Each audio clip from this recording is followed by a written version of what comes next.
Hey there, it's Renessa Boley Layne, and welcome to another conversation on creating your perfect work. If you follow me, then you know it's my life's mission to equip you to discover, design, and get highly paid to do work that you love. And whether that's radically changing careers, launching a business, or bringing your big idea to life. So today I am super excited about our conversation and the beautiful woman that is sharing the screen with me as well. But today we're going to be talking about power moves and how women can pivot, reboot, and build a career of purpose. And before you think that this is just about career, stay tuned. Get your pen and your paper handy because all that we're going to share with Lauren McGoodwin is about more than just career. This applies to your business. This applies if you've got a big mission that you're willing to bring out into the marketplace. This whole concept of power moves is so critical. And so I'm super excited about being able to unpack that because I think you're going to walk away with some gems and some goodies. So let me share a little bit about Lauren. Lauren is, in one word, awesome. Awesome. She is actually the author of the book, Power Moves, How Women Can Pivot, Reboot, and Build a Career of Purpose. She's also the founder or the CEO of Career Contessa. So if you have not heard about Career Contessa, you need to hear about Career Contessa. And so part of the beauty of doing this interview series is that I wanted to bring organizations and thought leaders who are offering things that you need to know that can catapult your success. And I wanted to give visibility to folks who are doing amazing things in the support of women. And so Career Contessa is one of those organizations. And so if you've not heard of them, you'll see on the screen all the places where you can go and link up with them. But it's a powerful, powerful organization. And so Lauren herself is a power move advocate, and we're going to talk about that, and has a life mission to help women build successful and fulfilling careers on their terms. Lauren launched Career Contessa in 2013 out of her master's thesis project to close the gap in career development resources for women. And we're going to talk about that too and what you can learn from that. But Career Contessa now helps over 2 million women each year with their careers through content, online learnings, courses, job listings, and the like. So like I said, she's a bad woman. So she was a recruiter for Hulu. She's done things. Like she's had a TED Talk. She's featured in lots of different places. So she's worth her chops, and she has the credibility and is someone worth listening to. But here's the skinny. The reason why I'm so excited to be talking to her is that she has got a heart that is wide open, and her passion just ekes out. So when you have the opportunity to speak with her, you know she's genuine, she's the real deal, she's earnest, and she's out to be a force for good in the marketplace and to empower women and equip them to really do great things. And when you find somebody who's like that, you can't help but follow them to the moon and back. So you're going to be blessed to learn from her today and connect with her today, and have the opportunity also to connect with her organization and leverage that in your own career growth. So with that, I just want to welcome you, Lauren. Thank you for being a part of our series, and we're excited to have you. Thank you so much for having me. And I'm going to have you introduce me for everything I do from here on out. You are hired. There we go. But I mean it. You were handpicked, and I was delighted that you had the bandwidth and the opportunity and the time and inclination to be able to serve these women, because they're hungry, they're thirsty, and there's so much that they're going to glean from you and your life and your work. So that being said, I always like to open with the question, because the interview series is on creating your perfect work. And when we talk about perfect work, we're not talking about perfection or perfectionism, and sometimes there can be some resistance to that word. But perfect work really is, you doing the career business that you know that you are meant to contribute to the marketplace in, that it lights you up, your talents are aligned, there's vision and there's passion, there's legacy behind that. Doesn't mean that it's not challenging, that it's not risky, that you don't have, work is work. All that, right? Work is work for a reason. But this is the work that you were born to do. And this is the impact that you were born to make.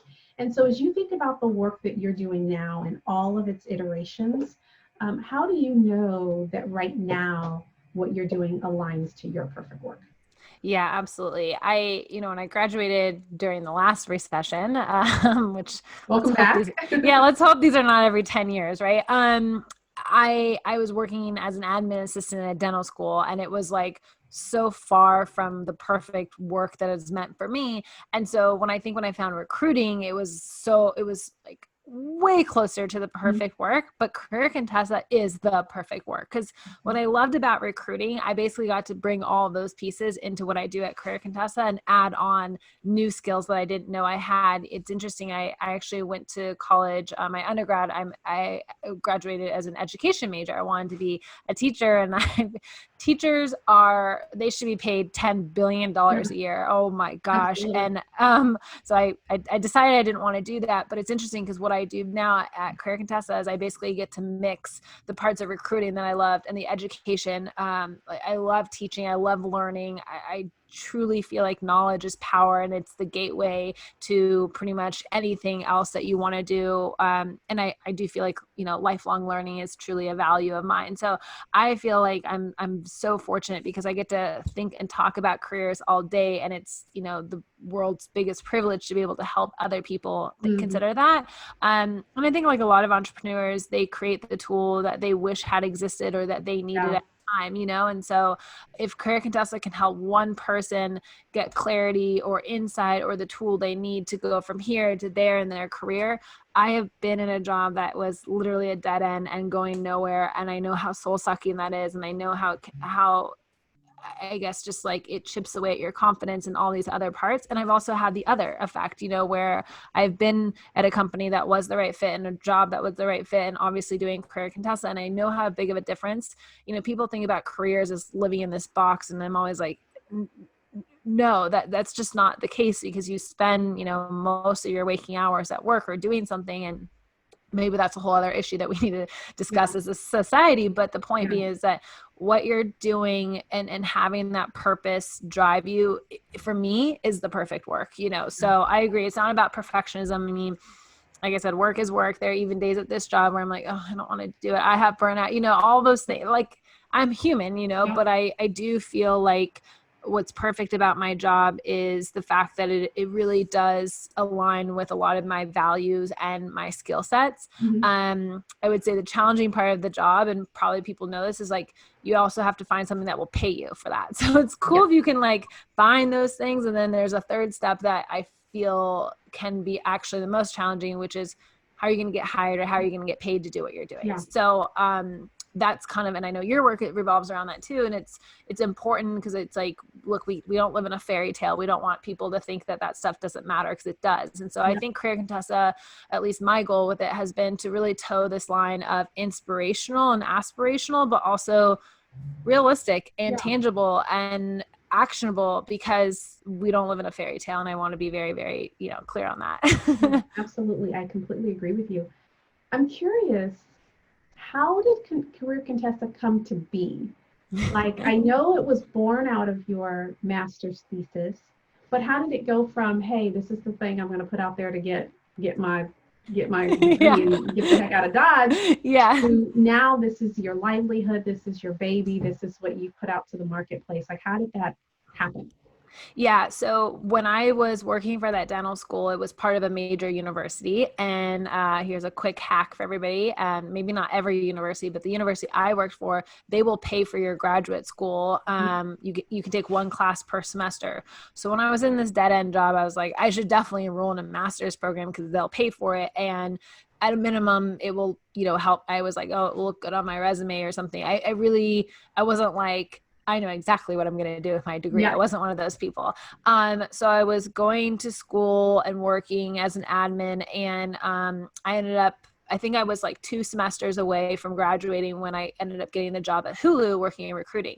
When I went to Hulu in recruiting, I had this like complete 180 life experience. It's definitely one of those moments in your life where it was like that was the fork in the road, and instead of going left, I went right, and I got to work at a company where I was engaged. I was, given a lot of responsibility. It was definitely a massive confidence boost for me that really kind of planted the seeds for a lot of other parts of my life. And so I think what happened is that when it came time to write a thesis, I didn't really have a topic, and you have to write a thesis in order to graduate. And I said, can I write on millennial women and career resources? Because for me, at least, I had just gone through this very arduous job search and sort of this whole like, I graduated thinking I was going to get one thing. It's a whole management of expectations. And I was like, I can't understand how it took me so long to even understand that recruiting was a career, but now that I'm here. So anyway, they let you they were like, yeah, pick whatever you want. So I picked millennial women and career resources. And I just spent like it takes you about 9 months to write all this stuff. And I just read everything I could about,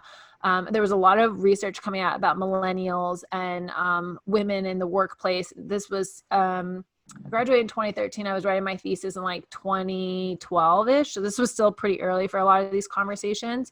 So long story short, I fell into this like loophole for some grant money. And I decided that I was going to take that grant money and create the very first prototype of the career resource that based on my research that should exist. That prototype was Career Contessa. And, they make the undergrads come to your focus groups and stuff like that. So, there's some seniority going on there. And then, so I graduated with having written this thesis about basically like, hey, what you're told about careers doesn't exist anymore. The world is changing so quickly that like, a lot of this advice and also the resources that a lot of us were using didn't actually match up with the real world. Yeah. Working in recruiting, I obviously had an interest in that because I was interested in like, how do people hire? Not just how do you hire people, but how do you retain employees?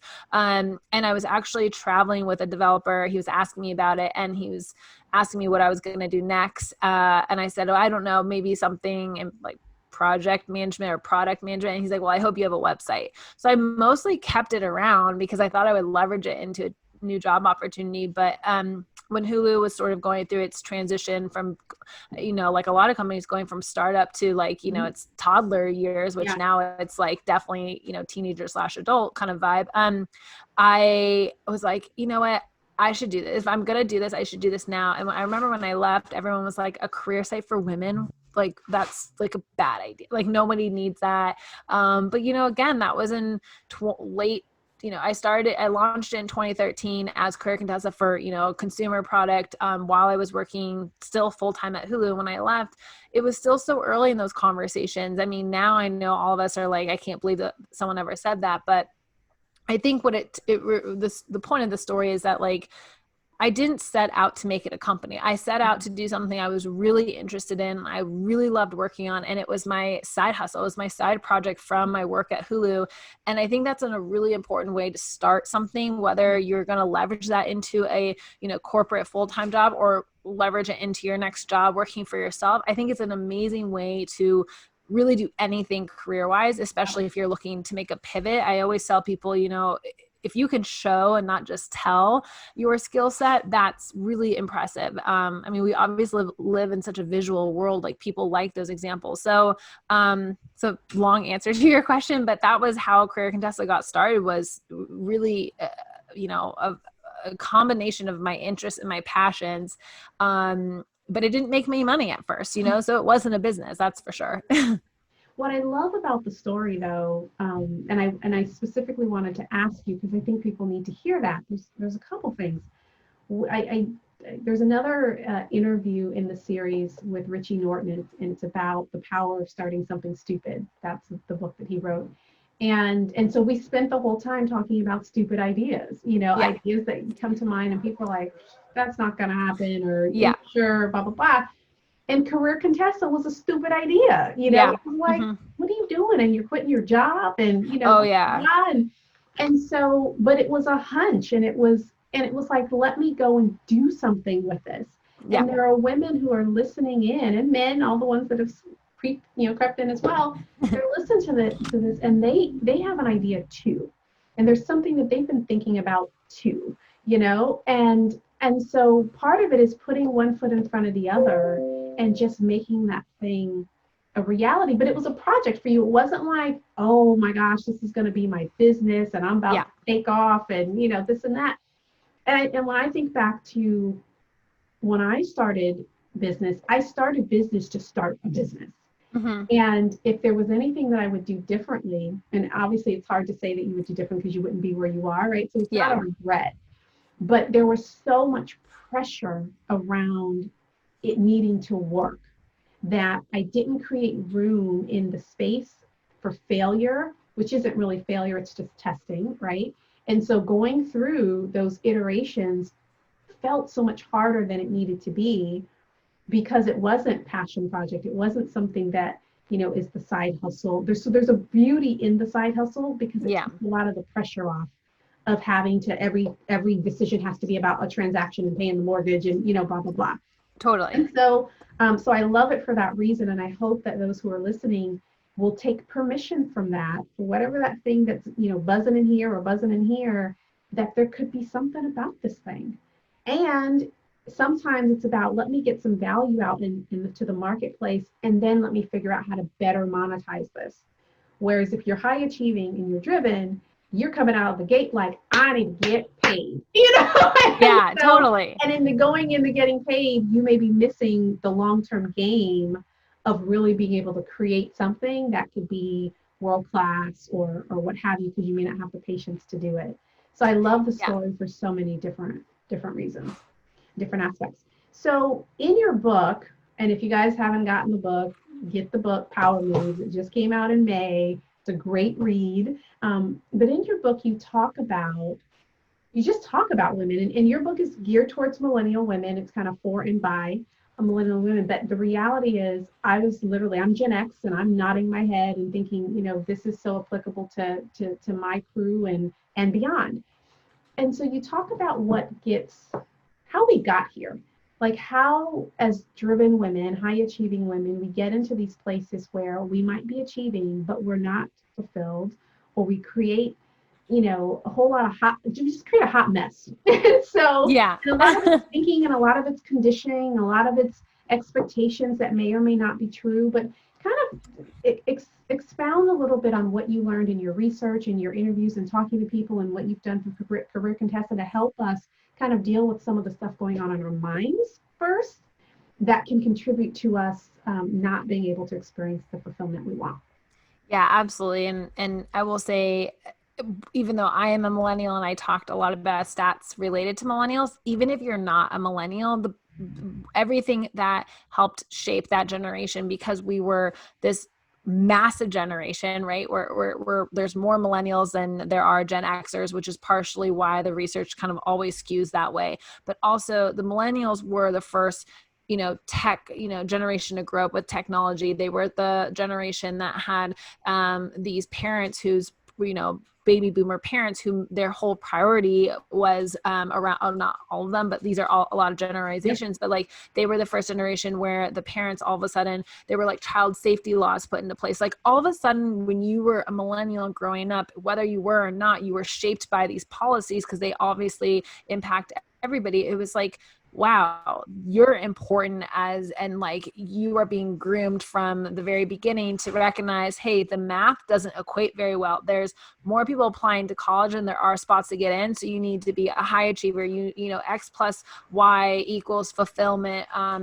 Success is a formula. This is what it looks like. You're the first generation who's able to compare yourselves to your peers. Like, college seemed to be the answer, and people believe that if you went to college, it was the only way to create better opportunities for yourself. And then, of course, there's this whole flip side that we know now that we've so whether you were, born in a millennial or not, you're shaped by these expectations that life is going to, if you do, 1 + 1 is going to equal 2 for you. And I think the harsh reality is that none of those expectations that we had on the real world for doing that work took into account that we were going to have a financial recession, that the price of college was going to rise way faster than salaries and cost of living and things like that. And so it has been this perfect storm. And I think what also happened, at least what I was finding in my research for women, especially,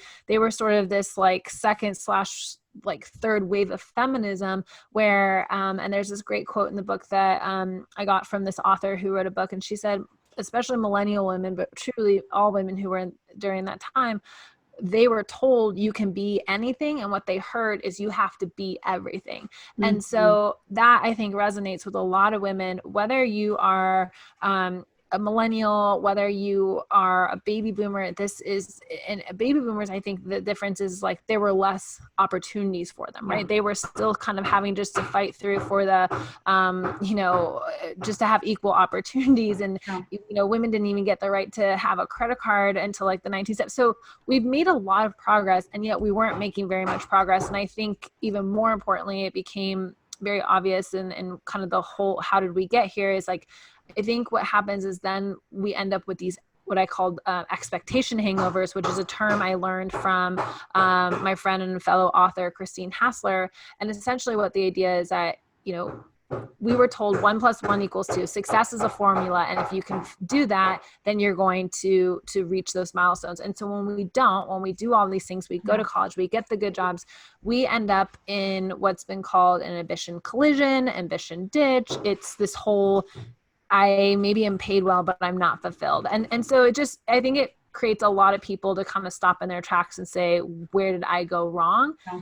But it's what I found in my research is that you didn't go wrong. It's that the system or the policies in place were not set up for that. And so, that it's like the whole chicken and egg situation. It's like, well, what came first? It's that idea too. So, what I found is that there's 3 main ways that women in particular start to feel lost in their job. And so the whole idea with the book is to recognize, how did we get here? And please, like, everyone needs to realize, like, this is not your fault. This is, this is the culmination of a lot of things happening at once. And also being, again, like that first tech savvy generation, the first generation to have on demand everything, but careers are not on demand. I mean, the workplace has changed a lot. And then at the same time, it didn't change at all. I mean, we were still working off of these schedules that were based around, industrial revolution, type hours and days of the week. So it's really interesting to kind of think about, how did we get here? And then I think the natural next question is like, okay, so how are we going to move forward? Because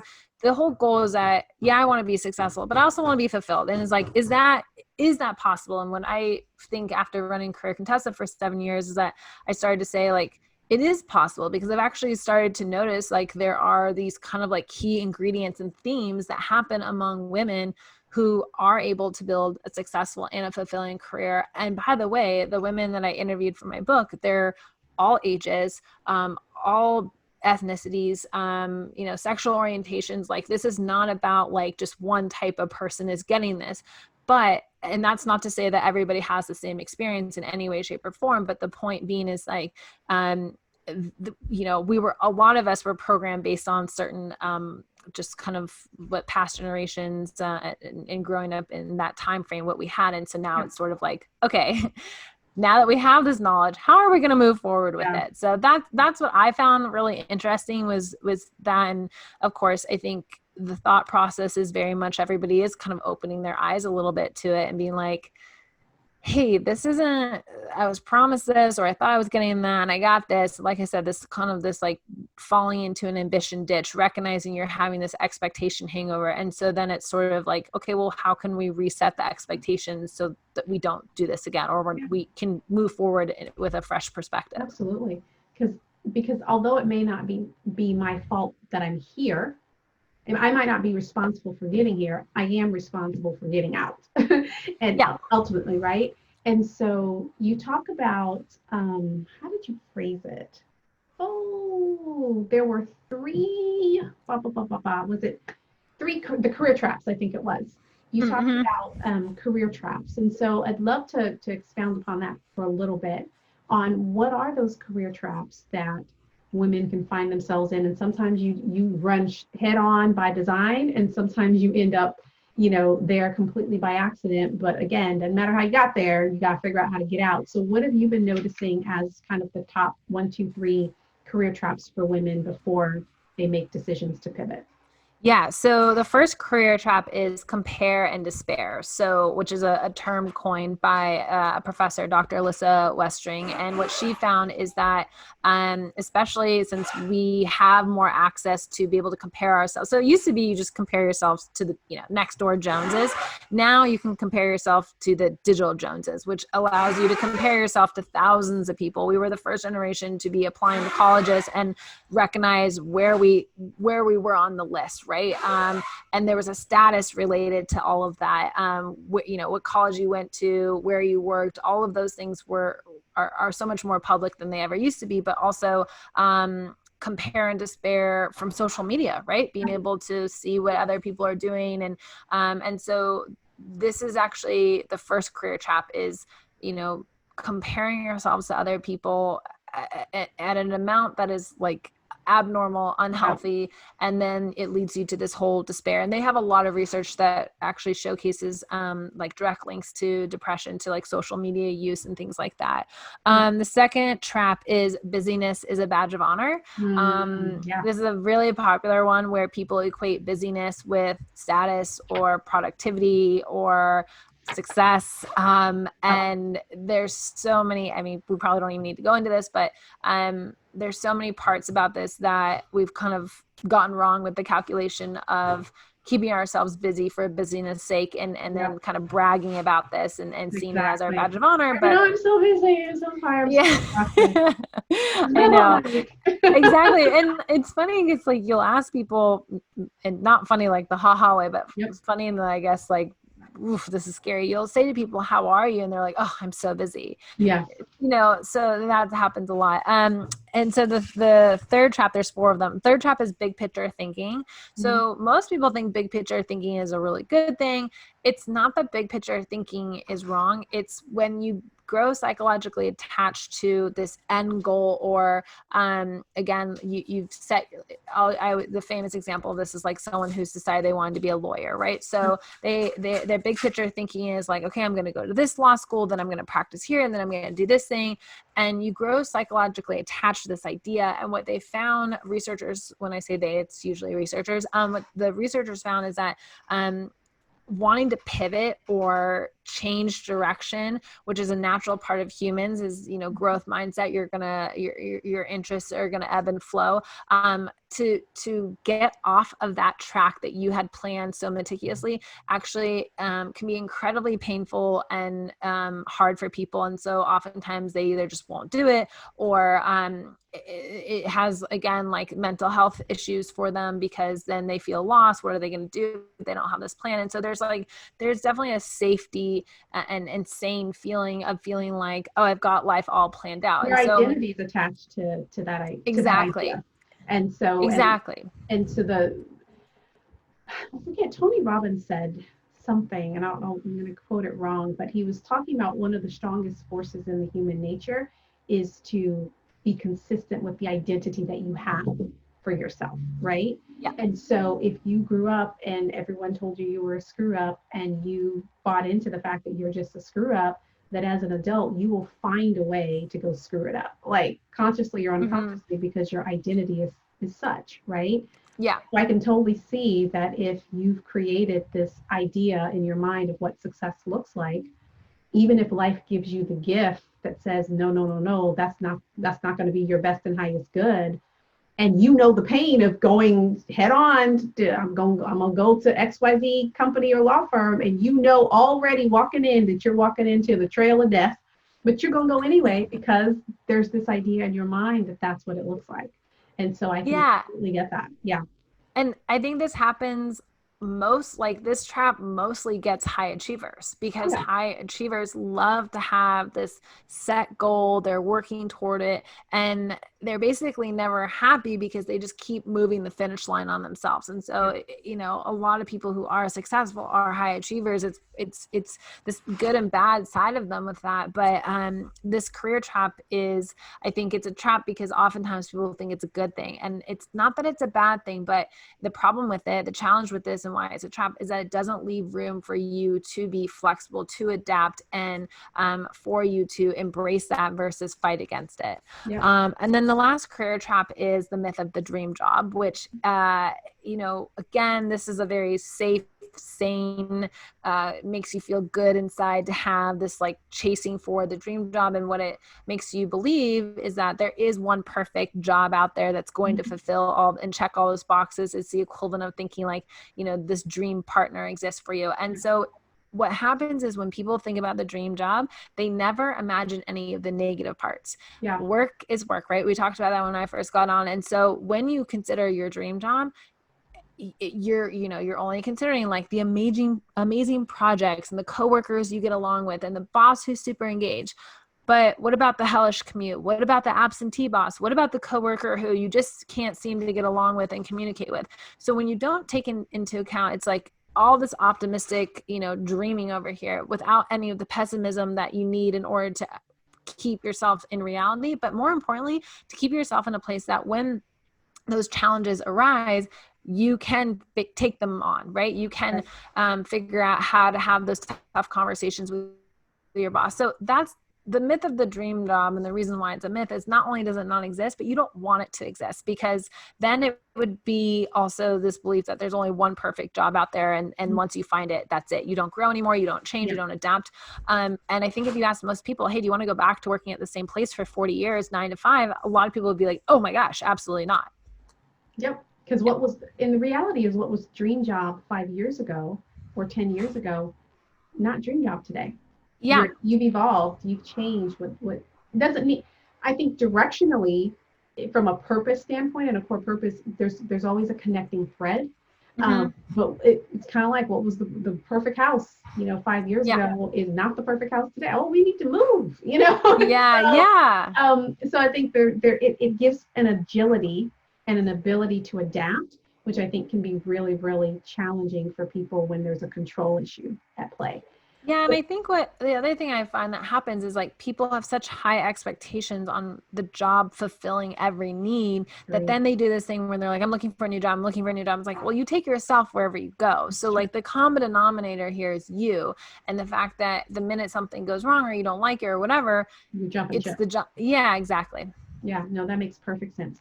So now let's transition into this whole concept of power move. Like, what is a power move? How do you define it? What does that look like? Let's start to unpack that a little bit. Yeah, so power moves can be a lot of things. So in their most basic definition, power moves are the habits, the behaviors, the actions. They could be to-do list items that help you build a successful and fulfilling career on your terms. So what power moves are not, which is often easier to understand, is they're not quick fixes, right? They're not shortcuts to taking the necessary steps to get the outcomes that you want. I kind of joke that, there was that phrase that became really popular. It's not a diet, it's a lifestyle. Well, power moves are similar. They're a career lifestyle. They're an approach to your career, I guess also your life, where it's not built around, again, those quick fixes, a fad. It really is, to make a big move, you have to start small, and power moves are that. Again, they're the daily, and they can be daily, they can be, medium size, or they can be big. And most people recognize power moves when they're the big moments, quitting your job, launching your company, moving, right? Those are the big, obvious power moves that you made in your life. But what about the small power move? What about the daily habit every single morning of getting up at this time and creating this morning routine, or journaling, or the medium power move of, anytime you get invited to something, to consider, does this align with my priorities and my focus right now? Or, I could go to that event tonight and it would look probably really cool on my Instagram to say that I was there, but I really know that what I need most right now is I need to stay home and I need to, just have self-care, or whatever it is. Or, and so what I was trying to bring attention to is the fact that if you actually want to hit more of those big power moves, it's all about having these small daily or like medium ones. And how can you integrate those into your life more often, so that the big power moves, while they happen, that's awesome, but they're not sort of this like grand finale, right? It's all part of this evolution of your career and your life in general. I really like the point, and I want to park on it for a minute, because just by virtue of the name power move, I think there's this connotation that it is big and it's bold and it's audacious and it's all of that, which definitely speaks the language of high achieving women, like the bigger the better, and next big thing, blah blah. The challenge though for a lot of people, especially when they're facing burnout and when they're hitting that wall, is that, to your point, we're always looking at the big thing, and we're always looking at the big dragon that we're about to slay, and yet have not built a foundation that gives us the stamina, either emotionally or physically or otherwise, to be able to make that leap. So for some people, the reason why they haven't quit their job, or the reason why they haven't started the side hustle, or the reason why they haven't requested the raise or put their name in the hat for the promotion or whatever, is because some of these smaller power moves that you talk about that would really give them the bandwidth, the energy, the clarity, the preparation to be able to do that stuff didn't get done. And so we try to kind of do it on the cheat, and realize we don't have what it takes to really be able to deliver for ourselves. And Yep. it's not because we're not good enough, quote unquote, but it's because we haven't really built the muscles that are required to have a solid foundation on which a house can stand, or Yeah. a business can stand, or whatnot. So let's talk. So I'd love to go from the ground up, actually, and start to talk a little bit more. You alluded to some of them, but are there certain kind of small power moves? Because you could certainly give people examples of them. Some of the things that you wrote in your book was saying, "Excuse me, I'm not done with my thought" when you're interrupted. Yep. Speaking up in meetings, unfollowing social media accounts that don't make you feel your best.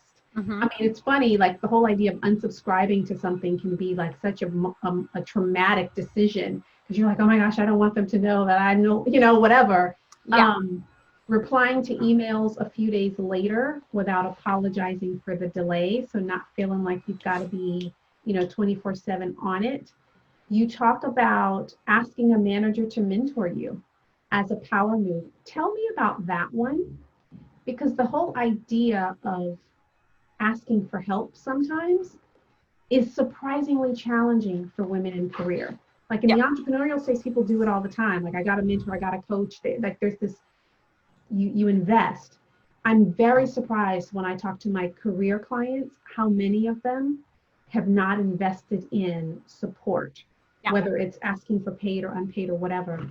Tell me more about that and what you see or have noticed in the work that you do.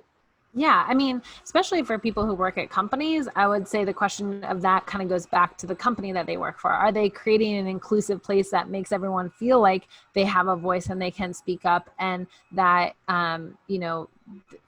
it's it's weird to be the first person to be like asking your manager to mentor you if you don't feel like you're included on the day-to-day basis, right? Yep. So like, so I usually pose that question a little bit back also to companies, but I think on a personal level, if you don't ask, you're not going to get it, right? Yep. And there was something that I talked about in the book. It's called the tiara syndrome. I didn't come up with it. These two women wrote about it, and they said that in particular, they found in their research that this happens to women and the reason why they call it the tiara syndrome is that women will go to work and they'll work really hard. And their thought is that if I work really hard, someone's going to recognize all this hard work and come and, put the tiara / the promotion, the pay raise, whatever on my head. And that is really challenging because that's not how the workplace works. Yeah. And so, I think oftentimes, especially for women, they say, "Oh, I'll work really hard and then this thing will come." But you don't ask what you don't get. And so I think for anyone who's listening to this and saying like, "I want to do these things, but I've never done it before," like start with something small. You could start with asking, like almost like you're training your boss to say yes to you. You could start by asking your boss if you could just sit in on that one meeting, not to talk, just to listen in and hear. I also think flattery goes a long way. So if you want your boss to mentor you, start with a good compliment about the fact that you love their leadership style and you'd really think that you can learn a lot from them, and maybe come up with some stats or data around reverse mentorship and how you might be able to also support them.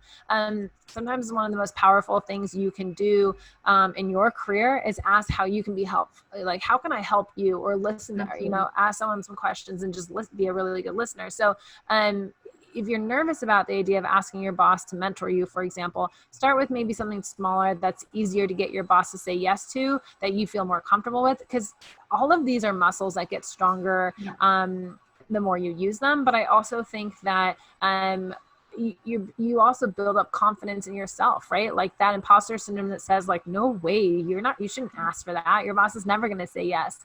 And, there's always that joke, have the confidence of a mediocre white man. It's kind of like, okay, that meme is overused, but we understand it, right? It's you can get in your own way of overthinking it to a degree in which you have analysis paralysis and you're not able to move forward. So I always kind of pull it back to this idea of like, if you want something big, you have to start small. You don't start with the big item.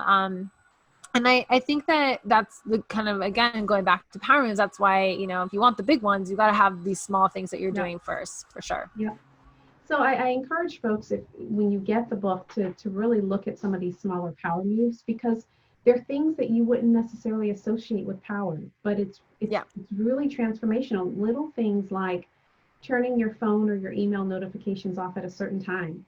Like in our society, there's this disease of being on all the time. And especially if you're an entrepreneur, it can be really difficult. And you think, okay, well, I'm going to work all day and then I'm going to take care of the kids when they come home. And then when the kids are back in bed, now I'm back on again. And you're on until you pass out in your sleep.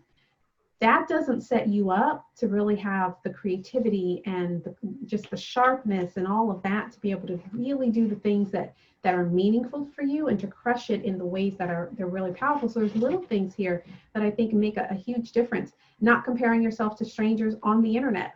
Like the reality is everybody else's highlight reel looks better than your behind the scenes. Like always. Always, yeah. And so as we do those things to ourselves, they just erode our energy and they erode our confidence and they steal those brilliant flashes of ideas that come because we douse things like, well, that's not good enough, or that's not big enough, or that's not, whatever. So a lot of these are really, really great. And then as you start to look at some of the medium power moves, where did I start with the medium ones? There's a whole lot of good ones here.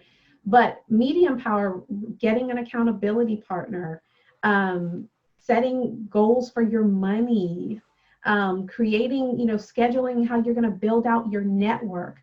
Like a lot of these things become foundations that when you need to make a pivot, when you need to make a reboot, you've got a network in place that you can pick up the phone and ask what you will. But if I haven't built the thing, if I haven't deposited, if I haven't whatever, then when I need something, it's already hard to ask anyway, just because our nature is to do it ourselves and not to be a bother and not to look stupid and not to be judged. But then I don't have any deposit. Like I got nothing to withdraw from. And so these are things that set you up so that you have currency whenever it's time for you to do something big or launch the thing or have somebody support the mission. You've already invested and you've given. Like there's some great things here that I think are awesome. Giving feedback to other people, receiving that feedback. There's just lots of good stuff here. And then obviously there's the major power moves that come into place, which is like, go get the daggone thing, like quit the job, start the business, like all that stuff. But there are lots of little things that happen along the way before we ever get there. And so I can't recommend the work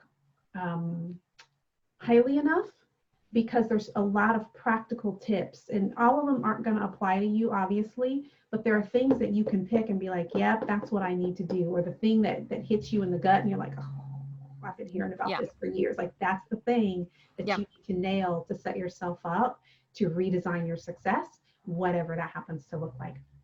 So as we prepare to start to kind of close out, tell us a little bit about Career Contessa, because again, I wanted you on this series because I wanted people to know about you, but I wanted them to know what a great resource you've built that can support them as they're making these pivots, as they're rebooting, no matter where they happen to be in their career. So can you share a little bit about, the benefits, what people are able to experience and all that other good stuff?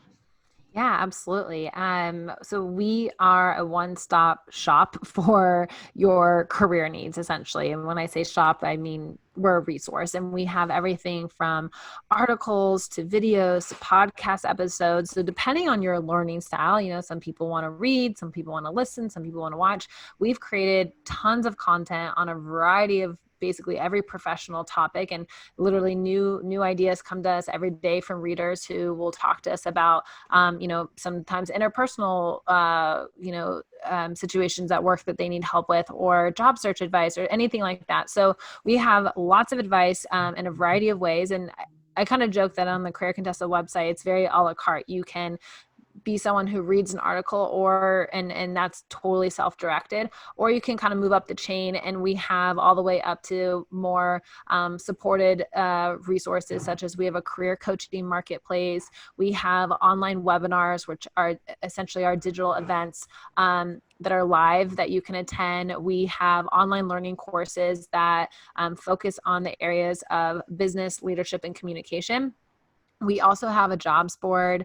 And then probably one of our most popular resources are, we have these downloadable resources, which are probably, you guys remember back in school when you had worksheets and e-guides and templates. Those are the downloadable resources. So again, depending on your learning style, the career stage that you're in, and how much support you need, all the way up to career coaching where it's one-on-one advice, we can help you with anything that you're going through. And that's our goal. We want to be able to constantly be putting out new resources out there to help people so that they can build a career on their own terms, because everyone's career is unique. And then the last resource I'll tell you about at Career Contessa that is extremely popular is we have a tool called the Salary Project, which is our anonymous salary database. It's totally free. And the reason why we started this is because we started to realize that the people who are the most impacted by salary discrepancies are women. And so we were like, one of the ways that it helps women is to actually have a tool out there that helps them not just talk about salaries, but gain more information about salaries. So the Salary Project, it's free.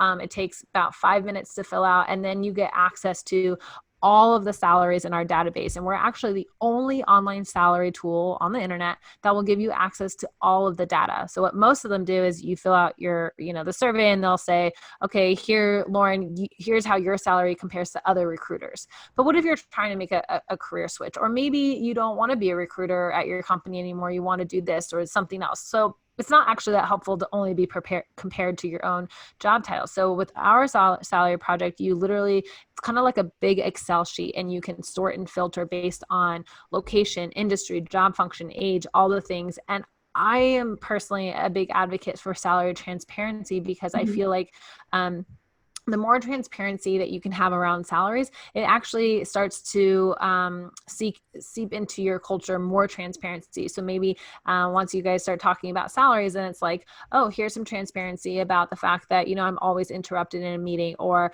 that person has, purposely is not promoting me. Like you create trust and more transparency throughout your whole organization. And like I said, salary transparency is incredibly important for women who are notoriously paid less than men for the same job. Obviously, there's a lot more conversations happening about that now than there ever were before, but tools like the Salary Project put the power in the employee's hand versus the employer's hand. Absolutely. I'm so curious about the Salary Project. So how often do you update the information? Is it just kind of rolling? Is it like, what's the process by which you gather that data, right? Because it's an amazing project, and it's only as good as how relevant it is, right? So how do you guys think about that? And because I think it's an awesome project. Yeah. So it's basically crowdsourcing. So in order to look at the data, you have to also provide your data. So people fill out a 10-question survey. And then once they fill that out, we will give you a personalized salary report. So we will say, hey, this is how your salary compares to other people in similar industries and job functions in our report. Just so you know, here's how you compare to that. But also, here's the salary data that does come in on a rolling basis. So every day people are submitting salary information, and it's updating in real time. And then you can sort and filter however you want. You could, and one of the other things that we have always asked is we've always asked age, we've always asked your ethnicity, your gender, because we know that there's salary discrepancies also among ethnicities, also among genders, also among age. The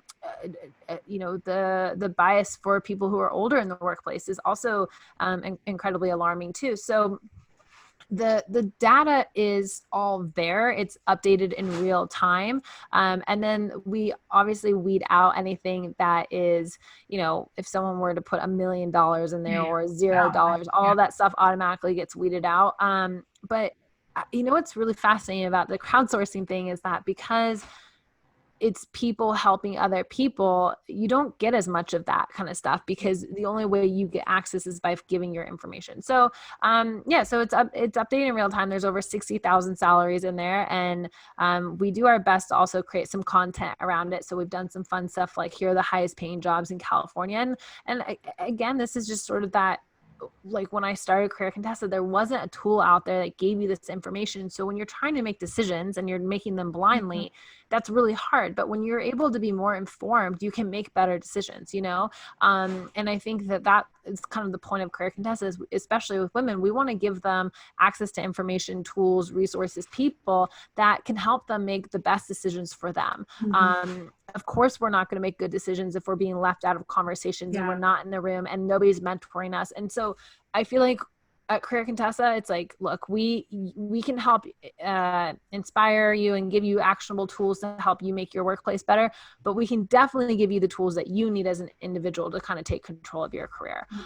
So it's kind of a two-prong effect in that sense, but I'm really excited about the salary project because I do think that what I see a lot of people do is they'll start with the salary project and then it will encourage them to almost like as a conversation starter, then talk to their coworker like, so how much did you make this year with bonuses? And that is, ideally what you want is to get to people who are more, the most relevant to you and your salary and your career trajectory, to be able to ask them. But again, it starts with something small and then you can build your way up with it. Yeah, I love it's, guys, I'm telling you, when Lauren and I first had the conversation, we were talking about, well, what should the free gift be to the listeners? I was like, the salary project. Nothing else. It's the salary project. It's amazing. So you'll spend hours on there too. So I was like, nope, that's it. The salary project.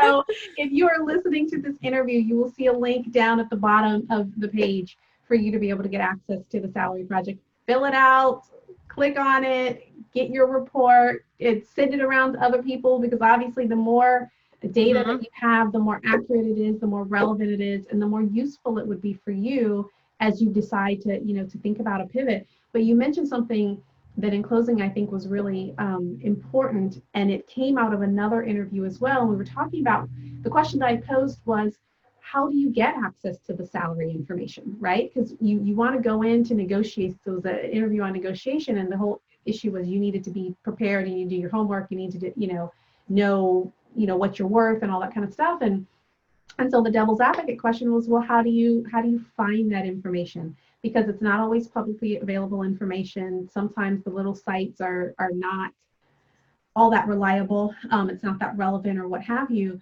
And one of the things we talked about was the idea of actually opening your mouth and asking your colleagues and having the vulnerable conversation around what they're earning. And you just said the same thing, like, okay, now having this conversation and asking somebody, how much did they make? And it's funny, my husband and his crew of friends, like, they talk transparently, but all kinds of, how much did you pay for that dog? Like, how much did you, like, and I'm like, y'all just be talking, Yeah. But women don't do that as much, for sure. Women do not do that, but the guys, they'll tell you exactly what they paid. If they bought a ring for their girlfriend, oh man, you got that was whatever. But and perhaps because they don't take things as personally, but as women, it's very rare that you hear woman to woman having a conversation around how much are you earning, how much are you making, and the fear around the tension that might cause. But being willing to advocate, that's a power move. Absolutely. Having that conversation is a power move to then be able to see, are you in the realm of what's reasonable? I remember being incorporated and a new general manager came in and I ended up with a $20,000 raise, and I do not think my counterpart ended up with the same raise, and we were the same role. Right. And so had there been a conversation around that, she might have been renegotiating some things. Right. And so this project, I can't speak highly enough about it. That take advantage of it, leverage it. Lauren, you have been awesome. We're so excited to have you here. Appreciate you sharing your wisdom. Follow Career Contessa, get connected, leverage it. There's so many great tools, and what I love about it is that they're actionable tools. And get the Power Moves book. Yes. Yes. Yes. The Power Moves book. Which also has like scripts on how you can talk about salary with friends and all that in there. So that's golden. That's golden. So with that being said, on behalf of Lauren and myself, we want to wish you all well. We want to wish you success and happiness and power and fulfillment and all that other great stuff. And we will see you next time. Bye-bye.